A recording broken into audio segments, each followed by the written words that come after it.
আসসালামু আলাইকুম রহমতুল্লাহ। সুপ্রিয় শিক্ষার্থী, নিউ ইংলিশ এজো বাংলা চ্যানেলের পক্ষ থেকে তোমাদের সবাইকে জানাচ্ছি আন্তরিক অভিনন্দন।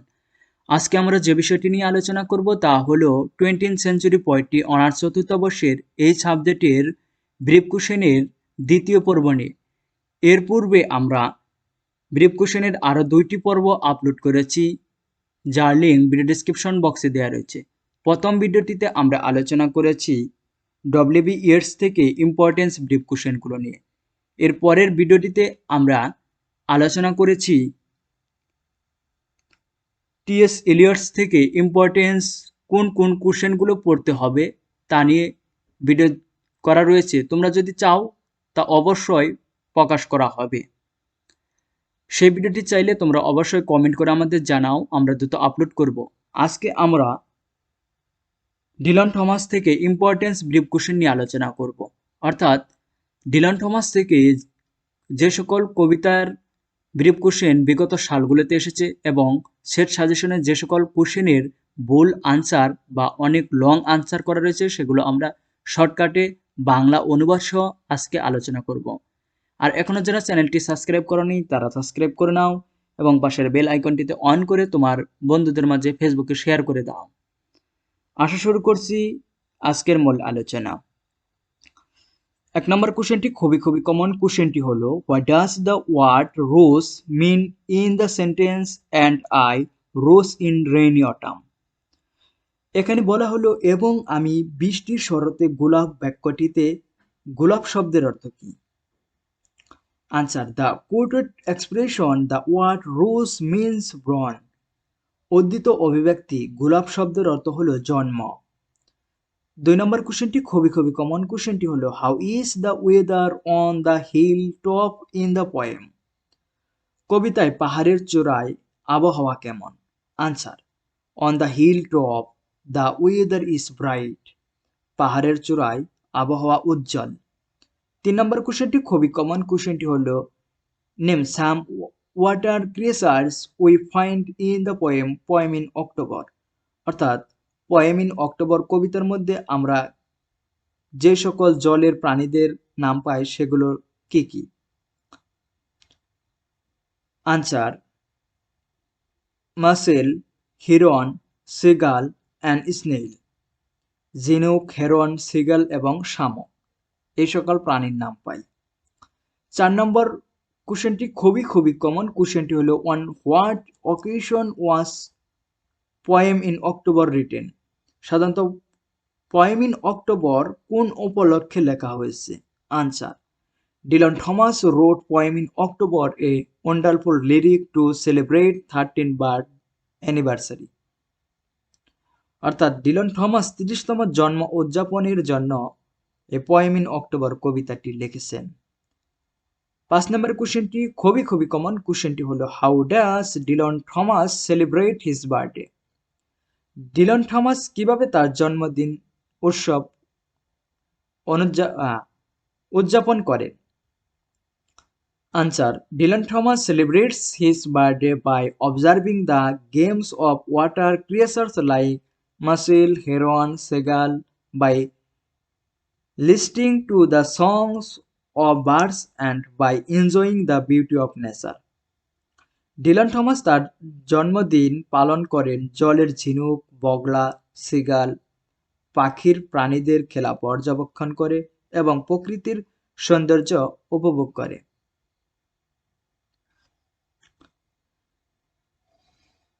6 নম্বর কোশ্চেনটি মোটামুটি কমন। কোশ্চেনটি হলো, what do the white horses symbolise. অর্থাৎ সাদা ঘোড়া কিসের প্রতীক? Answer, the white horses symbolises something highly desirable. 7 নম্বর কোশ্চেনটি, what does cow heavy refer to. Cow heavy refers to the shapelessness or bulky body of the mother. গরু ভারী বলতে কি বোঝায়? গরু ভারী বলতে মায়ের আকৃতিহীনতা বা ভারী শরীরকে বোঝায়।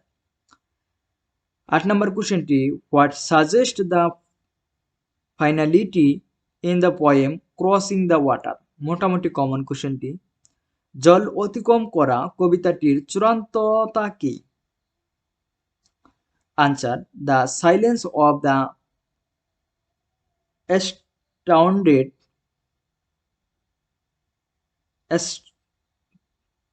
সবে শিক্ষার্থী, এখানে astounded souls at the end of the poem suggest finality. 8 নম্বর কোশ্চেনটি হলো what suggest the finality in the poem crossing the water, অর্থাৎ জল অতিক্রম করা। এই ক্রসিং দ্য ওয়াটার শব্দের অর্থ হলো জল অতিক্রম করা। এই কবিতাটি সর্বশেষে আমাদের কি সাজেস্ট করে? Answer,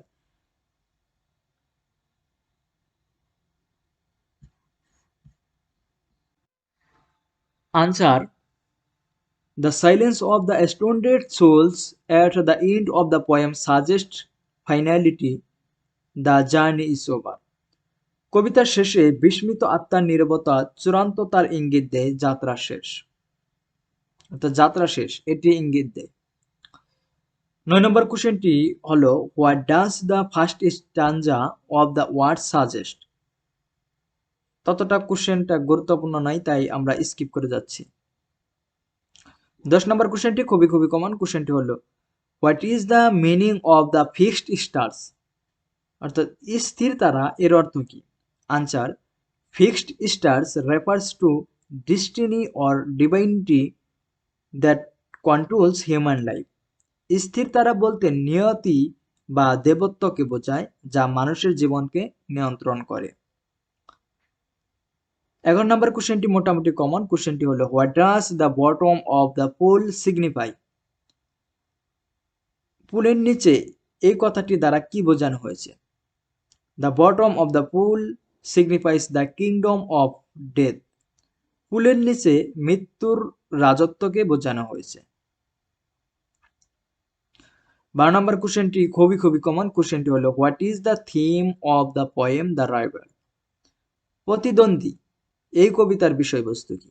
answer, the rival by Sylvia Plath deals with the theme of rivalry, conflicts and animosity between husband and wife. Sylvia প্লাথের দ্য রাইভাল এই কবিতার বিষয়বস্তু হলো স্বামী স্ত্রীর মধ্যে প্রতিদ্বন্দ্বিতা, দ্বন্দ্ব এবং শত্রুতার থিম নিয়ে কাজ করে। 13 নম্বর কোশ্চেনটি হলো হু আর গ্রেট ব্রোয়ার্স। মহান রেন গ্রহীতা কারা? Answer, the moon in the sky and the husband according to the speaker are great light ব্রোয়ার্স।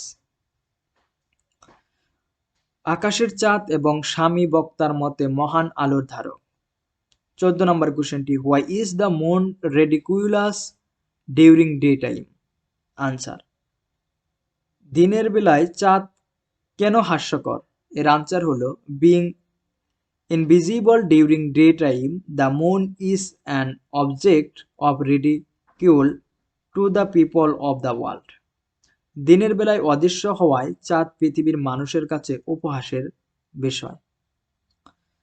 15 নম্বর কোশ্চেনটি খুবই কমন। কোশ্চেনটি হলো when was the poem morning song written. Answer, the poem was written in 1961 after Sylvia Plath had given birth to her first child, Fredia Rebecca Hughes. কবিতাটি লেখা হয়েছিল 1961 সালে Sylvia Plath তার প্রথম সন্তান ফ্রিডা রেবেকা হিউজের জন্ম দেওয়ার পরে। 16 নম্বর কোশ্চেনটি খুবই কমন। কোশ্চেনটি হলো what incidents hurt Sylvia Plath very much. কোন ঘটনা সিলভিয়া প্লাথকে খুব আঘাত করেছে? Answer, Sylvia Plath's mother did not allow her children to attend the funeral of her father who died of toe infection. Her refusal hurt Sylvia Plath's very much. এখানে বলা হলো Sylvia প্লাথের মা তার সন্তানদের তার বাবার অন্ত্যেষ্টিক্রিয়ার যোগ দিতে দেয়নি, যিনি পায়ের আঙ্গুলের সংক্রমণে মারা গেছেন। তার প্রত্যাখ্যান সিলভিয়া প্লাথকে খুব আঘাত করেছে। 17 নম্বর কোশ্চেনটি খুবই কমন। কোশ্চেনটি হলো who is addressed by Sylvia Plath in the poem the rival. The rival কবিতায় সিলভিয়া প্লাথ কাকে সম্বোধন করেছে? Answer, her husband is addressed in the poem. Sylvia Plath তার রাইভাল কবিতার মধ্যে তার স্বামীকে সম্বোধন করেছেন। 18 নম্বর কোশ্চেনটি খুবই কমন। কোশ্চেনটি হলো, what does Sylvia Plath make a comparison between a child and a cat? Sylvia Plath কিভাবে একটি শিশু এবং একটি বিড়ালের মধ্যে তুলনা করেন? Answer, a child is compared to a cat in the sense that it sucks mother's nipple or swallows its milk in a manner as a cat does. এখানে বলা হলো একটি শিশুকে একটি বিড়ালের সাথে তুলনা করা হয় এই অর্থে যে এটি মায়ের স্তনবৃত্ত চুষে খায় বা তার দুধ গিলে ফেলে, যেমনিভাবে বিড়াল পান করে। 19 নম্বর কোশ্চেনটি খুবই কমন। কোশ্চেনটি হলো, what is the poem crossing the water about? জল পার হওয়া এই কবিতাটি কি নিয়ে লেখা? Answer, the poem is about a mystical journey of the soul in the underworld. কবিতাটি আন্ডারওয়ার্ল্ডে আত্মার একটি রহস্যময় ভ্রমণ সম্পর্কে। 20 নম্বর কোশ্চেনটি খুবই কমন। কোশ্চেনটি হলো, what does the title crossing the water signify? জল অতিক্রম করা এই শিরোনামটি দ্বারা কি বোঝানো হয়েছে? Answer, the title crossing the water signifies a mystical journey of the soul in the underworld. জল অতিক্রম করা এই শিরোনামটি আন্ডারওয়ার্ল্ডের আত্মার একটি রহস্যময় ভ্রমণকে নির্দেশ করে। 21 নম্বর কোশ্চেনটি, what is the poem words about? সাধারণত ওয়ার্ডস কবিতাটি কি নিয়ে লেখা? Answer, the poem words is about the act of writing. Words কবিতাটি সাধারণত অ্যাক্ট অফ রাইটিং নিয়ে লেখা। 22 নম্বর কোশ্চেনটি হলো, what does new statue refer in the poem morning song? The newborn child is compared two A status composed to the elements that is the child becomes for the present the center of the family's world. সকালের গান এই কবিতাটির নতুন মূর্তি বলতে কি বোঝানো হয়েছে? সদ্যজাত শিশুটিকে উপাদানগুলির সাথে উন্মুক্ত একটি মূর্তির সাথে তুলনা করা হয়, যে শিশুর জন্য হয়ে ওঠে বর্তমান পরিবারের জন্য বিশ্বের কেন্দ্র হিসেবে। 23 নম্বর কোশ্চেনটি খুবই common. Whose rivalry do you find in the poem the rival? The rival কবিতায় আপনি কার প্রতিদ্বন্দ্বিতা খুঁজে পান? Answer, the rivalry between husband and wife is found in the poem the rival. অর্থাৎ স্বামী স্ত্রীর বৈরিতা বা দ্বন্দ্ব পাওয়া যায় এই দ্য রাইভাল কবিতার মধ্যে।